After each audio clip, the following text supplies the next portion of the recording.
AI가 요즘 뭐든 먹어치우는 거대한 괴물 같다는 생각 혹시 해보셨나요? 하하, 네. 그런 느낌이 좀 있죠. 그런데 지금 그 괴물이 목이 막혀서 헐떡이고 있습니다. 아, 그 비유가 아주 정확한데요? 세상에서 가장 빠른 두뇌, 그러니까 GPU를 가졌는데 데이터를 충분히 빨리 못 삼키는 거죠. 일종의 소화불량이요. 맞습니다. 오늘 저희는 바로 이 문제를 해결하러 나타난 구원투수, 반도체 회사 아스테랄랩스의 이야기를 한번 제대로 파헤쳐 보겠습니다. 네. 원래 우리가 들여다볼 자료들은 이 회사가 작은 스타트업으로 시작해서 나스닥에 화려하게 데뷔하고 AI 시대에 보이지 않는 주인공으로 떠오르기까지의 여정을 담고 있습니다. 공식 발표, 재무보고서, 기술 자료들까지요. 네. 말 그대로 이 회사의 성장 앨범을 한 장 한 장 넘겨보는 셈이죠. 좋습니다. 그럼 이번 분석의 목표는 명확하네요. 아스테랄랩스가 AI 시대의 가장 큰 골칫거리, 이 데이터 병목 현상을 구체적으로 어떻게 해결하고 있는지. 그리고 또 이들의 눈부신 성장이 앞으로 펼쳐질 AI 인프라의 미래에 대해 어떤 힌트를 주는지. 바로 그 핵심을 제대로 짚어보겠습니다. 그럼 먼저 문제의 근원부터 파고 들어가 보죠. 최신 AI 모델을 돌리는 GPU나 CPU 성능은 정말 어마어마하잖아요. 그렇죠. 상상을 초월하죠. 그런데 종종 얘네들이 할 일이 없어서 그냥 놀고 있다는 게 문제예요. 데이터가 도착하기를 기다리느라 제 성능을 다 못 쓰는 거고요. 네, 그걸 업계에서는 메모리 월, 즉 메모리 장벽이라고 부릅니다. 메모리 장벽. 네, 컴퓨터의 두뇌는 18개월마다 200씩 빨라진다는 무어의 법칙을 따라 계속 발전해 왔는데 네네. 데이터를 저장하고 운반하는 메모리의 속도는 그만큼 따라오지 못한 거죠. 아, 비유하자면 세상에서 가장 빠른 스포츠카를 만들었는데 도로가 좁은 비포장도로인 격이군요. 바로 그겁니다. 아무리 엔진이 좋아도 속도를 낼 수가 없는 거죠. 아, 그래서 이 좁은 길을 고속도로로 바꿔줄 새로운 기술이 필요했겠네요. 그렇죠. 그게 바로 자료에 계속 등장하는 CXL, 컴퓨트 익스프레스 링크라는 기술인 거고요. 네, 핵심을 짚으셨네요.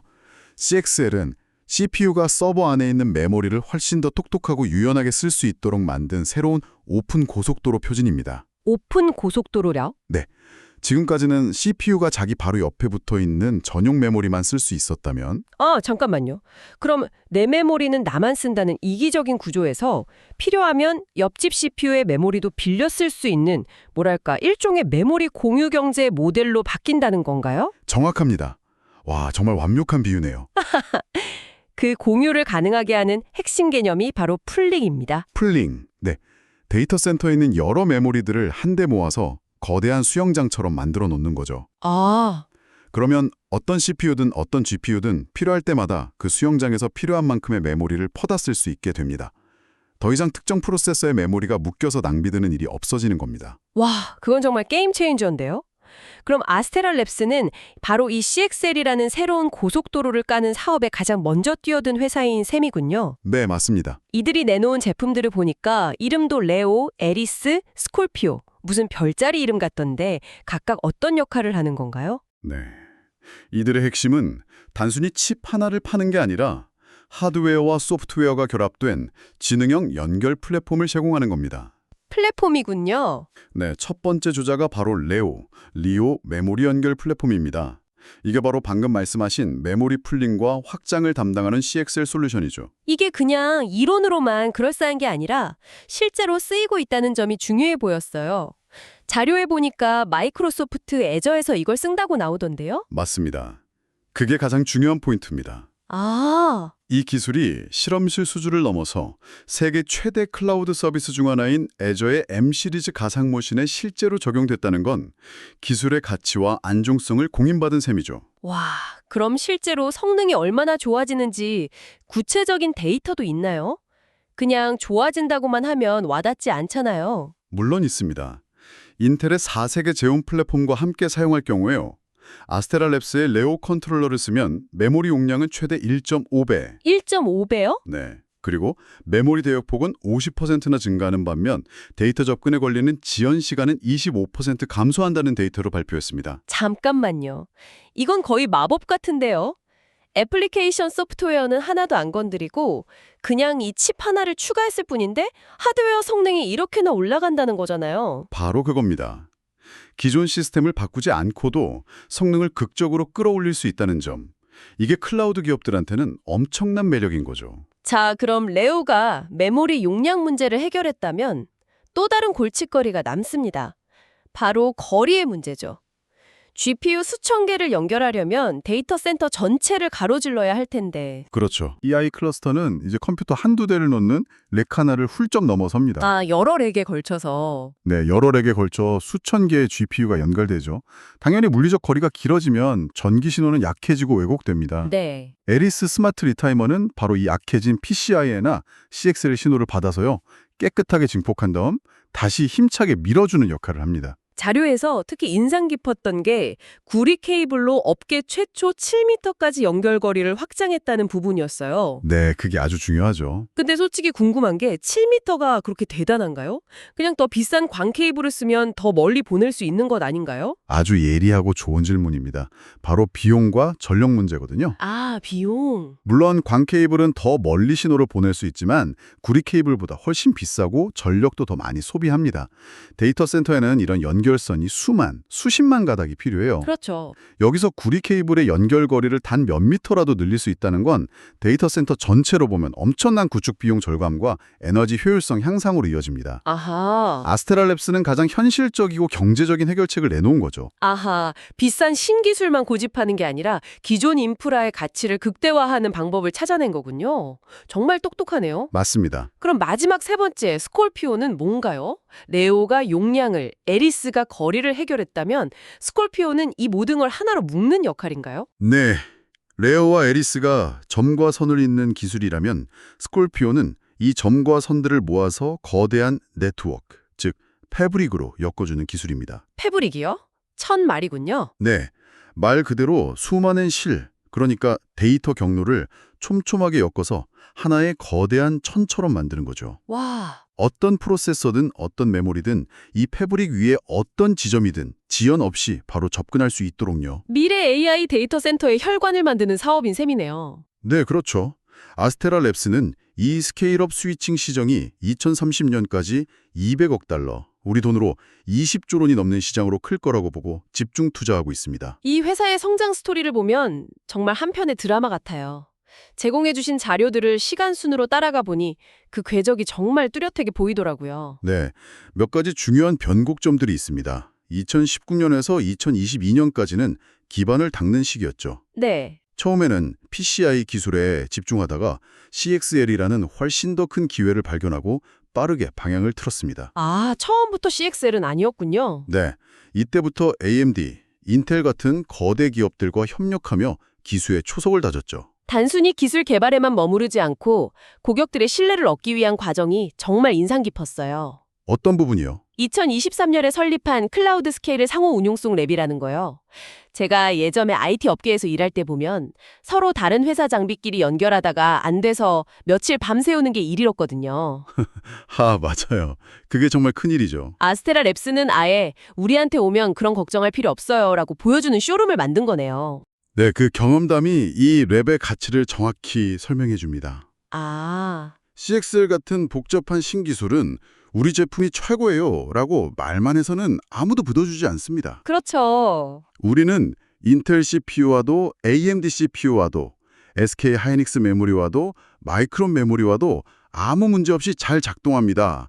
라는 걸 고객 눈앞에서 직접 보여줘야 하죠. 아, 그 어려운 신뢰를 그렇게 쌓았군요. 네, 그 결과가 같은 해 세계반도체연맹 GSA로부터 받은 가장 존경받는 비상장 반도체 기업 상이었고요. 기술력을 인정받고 신뢰까지 쌓았는데 왜 바로 상장하지 않고 2024년까지 기다렸을까요?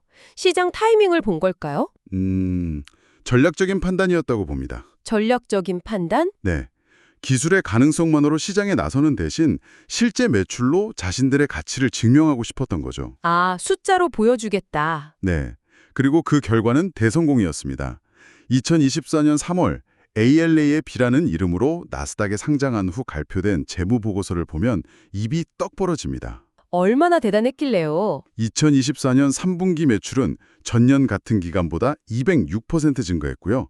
2025년 2분기 매출 전망치는 무려 150%나 급증할 것으로 예상됩니다. 와, 시장의 수요가 폭발하고 있다는 걸 숫자로 증명한 뒤에 시장에 나온 거죠. 성장을 뒷받침하기 위한 인재 확보나 리더십 강화 노력도 눈에 띄더라고요. 네, 회사가 급성장할 때 가장 중요한 게 바로 사람이죠. 기존의 캐나다 연구소에 이어서요. 인도의 IT 허브인 벵가루루에 새로운 R&D 센터를 열면서 전 세계의 우수한 엔지니어들을 끌어모으고 있습니다. 아, 글로벌하게 인재를 모으는군요. 그리고 또 하나 주목할 점은 이사회 멤버로 크레이그 베럿 박사를 영입했다는 겁니다. 크레이그 베럿 박사요? 네. 이분은 인텔, 구글, 퀄컴 같은 회사에서 혁신을 이끌었던 뭐랄까 전설적인 인물이에요. 와, 그런 사람을 영입했다는 건 단순히 기술 개발을 넘어서 회사를 다음 단계의 글로벌 리더로 성장시키겠다는 전략적인 포석으로 볼 수 있겠네요. 바로 그겁니다. 자료들을 쭉 보다 보니 한 가지 패턴이 계속 보였어요. 바로 협력입니다. 네, 그렇죠. 듣다 보니 이 회사의 전략은 우리가 최고다가 아니라 우리는 누구와도 잘 지낸다에 가까운 것 같네요. 하하. 기술력도 중요하지만 사실상 업계에 마당발이 되는 게 생존 전략이었던 셈이군요. 바로 그 지점입니다. 그게 아스테랄 랩스의 가장 강력한 무기예요. 아, CXL 같은 새로운 표준 기술은 절대 혼자서 성공할 수 없습니다. 상호 운용성, 즉 누구의 제품과도 문제없이 잘 호환되는 것이 생존과 직결되죠. 네네. 아스테랄 랩스는 이 점을 누구보다 정확하게 이해하고 있었습니다. 특히 컴퓨팅 업계의 3대 거인인 인텔, AMD, 엔비디아와 모두 긴밀하게 협력하고 있다는 점이 놀라워요. 보통은 경쟁 관계 때문에 한쪽에 줄을 서기 마련인데 말이죠. 그게 바로 이들의 현명함이죠. 특정 회사에 중속되지 않고 모든 플랫폼에서 자신들의 기술이 꼭 필요하게 만든 겁니다. 아, 마치 반도체 업계의 스위스처럼 중립적인 위치에서 모두에게 핵심적인 가치를 제공하는 거죠. 반도체 업계의 스위스라 재밌네요. 인텔의 차세대 제원 프로세서, AMD의 이파이식 프로세서, 그리고 엔비디아의 최신 블랙웰 GPU 플랫폼 시연에 어스테라 랩스의 기술이 사용되었다는 사실 자체가 고객에게는 가장 확실한 보증수표나 다름없습니다. 그리고 최종 수요처인 클라우드 기업, 아까 말했던 마이크로소프트 애저와의 협력이 그 기술의 가치를 실제로 증명한 결정적인 사례가 된 거고요. 그렇습니다. 아무리 기술이 좋아도 실제 대규모 클라우드 환경에서 선택받지 못하면 의미가 없죠. 마이크로소프트가 자신들의 핵심 서비스에 어스테라 랩스의 기술을 탑재했다는 건 이 기술이 이론적으로만 뛰어난 게 아니라 실제 비즈니스에 막대한 가치를 더한다는 것을 공인한 셈입니다. 마지막 퍼즐 조각은 메모리 제조사들이겠네요. 마이크론, SK하이닉스 같은 회사들 말이죠. 맞습니다. 자신들의 CXL 컨트롤러가 실제 메모리 모듈과 완벽하게 작동한다는 것을 이들과의 파트너십을 통해 검증합니다. 와, 정리하자면 CPU, GPU 회사, 클라우드 서비스 회사, 메모리 회사까지 생태계의 모든 핵심 플레이어들과 손을 잡은 거네요. 네, 이 생태계 중심 전략은 고객 입장에서 이거 사도 괜찮을까? 하는 기술 도입의 리스크를 획기적으로 줄여주고요. 업계 전체가 CXL 기술을 더 빨리 채택하도록 만드는 가장 현명한 접근 방식이죠. 자, 그럼 정리를 한번 해보죠. 어스테라 랩스는 AI 혁명의 가장 큰 걸림돌이었던 메모리 월 문제를 정확히 진단했고 네, CXL이라는 새로운 고속도로 기술을 선점했으며 레오, 에리스, 스콜피오나는 구체적인 해결책을 내놓았습니다. 그렇죠. 그리고 무엇보다 업계의 모든 주요 기업들과 손을 잡는 강력한 파트너십을 통해 시장의 표준으로 자리매김하고 있습니다. 네, AI 골드러시 시대의 가장 교과서적인 곡괭이와 삽을 파는 기업이라고 할 수 있습니다. 아, 골드러시의 곡괭이와 삽이요. 네, 직접 그러니까 GPU를 캐진 않지만 금을 캐는 모든 사람에게 반드시 필요한 도구를 파는 거죠. 모든 AI 하드웨어 회사들이 더 빠르고 강력한 두뇌를 만들려고 경쟁할 때 아스테라 랩스는 그 두뇌들이 서로 원활하게 소통하고 굶주리지 않도록 충분한 데이터를 공급받을 수 있는 고속도로와 혈관을 만들고 있는 겁니다. 이것이 이들의 핵심 가치입니다. 마지막으로 여러분이 한번 생각해 볼 만한 질문을 던지면서 마무리할까 합니다. 네, 오늘 살펴본 자료에서 아스테라 랩스는 현재의 구리 케이블을 넘어서 미래에는 광, 옵티컬 케이블을 통해 서버 렉과 렉, 심지어 데이터 센터와 데이터 센터를 연결하는 기술까지 준비하고 있다고 밝혔습니다. 네. 그 부분이 아주 흥미롭죠. 이건 데이터 센터가 더 이상 개별 서버들의 집합이 아니라 전체가 하나의 거대한 컴퓨터처럼 유기적으로 동작하는 시대가 오고 있음을 암시합니다. 그렇다면 이런 질문을 던져볼 수 있겠죠. 네, 어떤 질문일까요? 프로세서와 메모리가 데이터 센터 전체에 걸쳐서요. 마치 내 컴퓨터 안의 부품처럼 물리적 거리의 제약 없이 자유롭게 연결될 때 미래의 컴퓨터는 과연 어떤 모습일까요? 아, 우리는 서버라는 익숙한 물리적 단위를 넘어서 데이터 센터 전체가 하나의 거대한 컴퓨팅 패브릭, 컴퓨터 패브릭이 되는 시대를 맞이하게 될까요? 아스테라 랩스가 열어가고 있는 바로 그 미래에 대한 질문이네요.